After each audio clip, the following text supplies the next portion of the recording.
વડોદરામાં ગુજરાત ફર્સ્ટના અહેવાલની અસર જોવા મળી। ફાયર વિભાગના અધિકારીઓ સામે ભ્રષ્ટાચારનો આરોપ છે।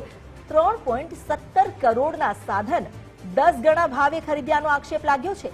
ગુજરાત ફર્સ્ટના અહેવાલ બાદ હવે તપાસનો ધમધમાટ શરૂ કરાયો। ગેરરીતિને પગલે મુખ્યમંત્રી ભૂપેન્દ્રભાઈ પટેલે રિપોર્ટ માંગ્યો છે। મ્યુનિસિપલ કમિશનર અરુણ મહેશ બાબુએ તપાસના આદેશ આપ્યા। ડેપ્યુટી મ્યુનિસિપલ કમિશનરને આ અંગે તપાસ સોંપવામાં આવી છે। 280 રૂપિયાની સિસોટી 3238 રૂપિયામાં ખરીદવામાં આવી અને તેની જાણ થતા આખો ભાંડો ફૂટ્યો। અમારી સાથે જોડાયા છે સંવાદદાતા અલ્પેશ, તેમની સાથે વાત કરીએ। જે આ આપણે અહેવાલ પ્રસારિત કર્યો હતો, જે મોંઘા ભાવે સંસાધનો ખરીદવામાં આવ્યા છે અને તપાસ શરૂ કરવામાં આવી છે, શું અપડેટ પ્રાપ્ત થયા છે? અમિતા, બિલકુલથી વાત કરવામાં આવે તો જે રીતે વડોદરા મહાનગરપાલિકાના જે શાસકો છે તેમને તમામ હદો છે તે વટાવી દીધી હોય તેવું લાગી રહ્યું છે। કારણ કે ગઈકાલે ગુજરાત ફર્સ્ટ દ્વારા અહેવાલ દર્શાવવામાં આવ્યો હતો કે અતિ મહત્વનું ગણાતું એવું ફાયર વિભાગ કે જ્યારે ઇમરજન્સીની અંદર આ જે વિભાગ છે તે કામે લાગતું હોય છે અને આ વિભાગની અંદર જ ભ્રષ્ટાચાર થયો હોવાની બૂમો છે તે ઉઠી છે।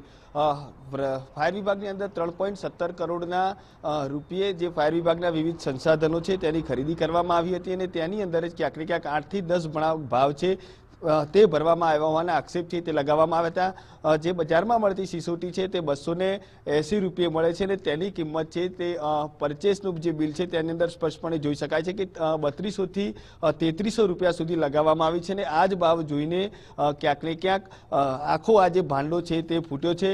જે રીતે વાત કરીએ તો ગુજરાત ફર્સ્ટ દ્વારા પણ ગઈકાલે અહેવાલ દર્શાવવામાં આવ્યો હતો કે આ જે વિભાગ છે તેની અંદર ક્યાંક ને ક્યાંક ભ્રષ્ટાચાર થયો છે અને આ જ અહેવાલની અસર છે તે હવે પડી છે। અહેવાલને લઈને મુખ્યમંત્રી છે તેમના દ્વારા તપાસ છે તે શરૂ કરવામાં આવી છે। તમામ બાબતે હાલ રિપોર્ટ પણ મુખ્યમંત્રી દ્વારા મંગાવવામાં આવે છે।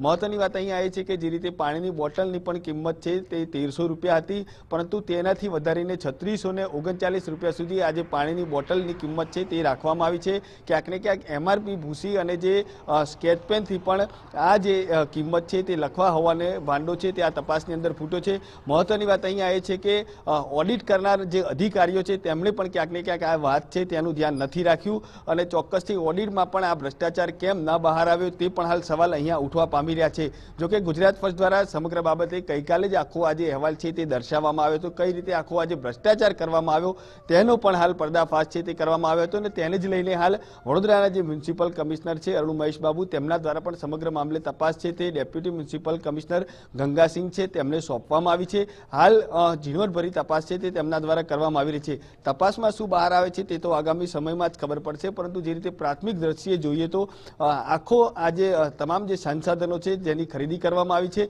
તેની અંદર 8 થી 10 ગણા ભાવ છે તે રાખવામાં આવે છે। હાલ જે રીતે જોઈએ તો ગુજરાત ફર્સ્ટના અહેવાલની ફરી એકવાર અહીંયા અસર છે તે જોવા મળી રહી છે અને તેને જ લઈને મુખ્યમંત્રી છે કે તેમના દ્વારા તપાસના આદેશ પણ આપવામાં આવ્યા છે। જી આભાર આપનો જાણકારી આપવા માટે।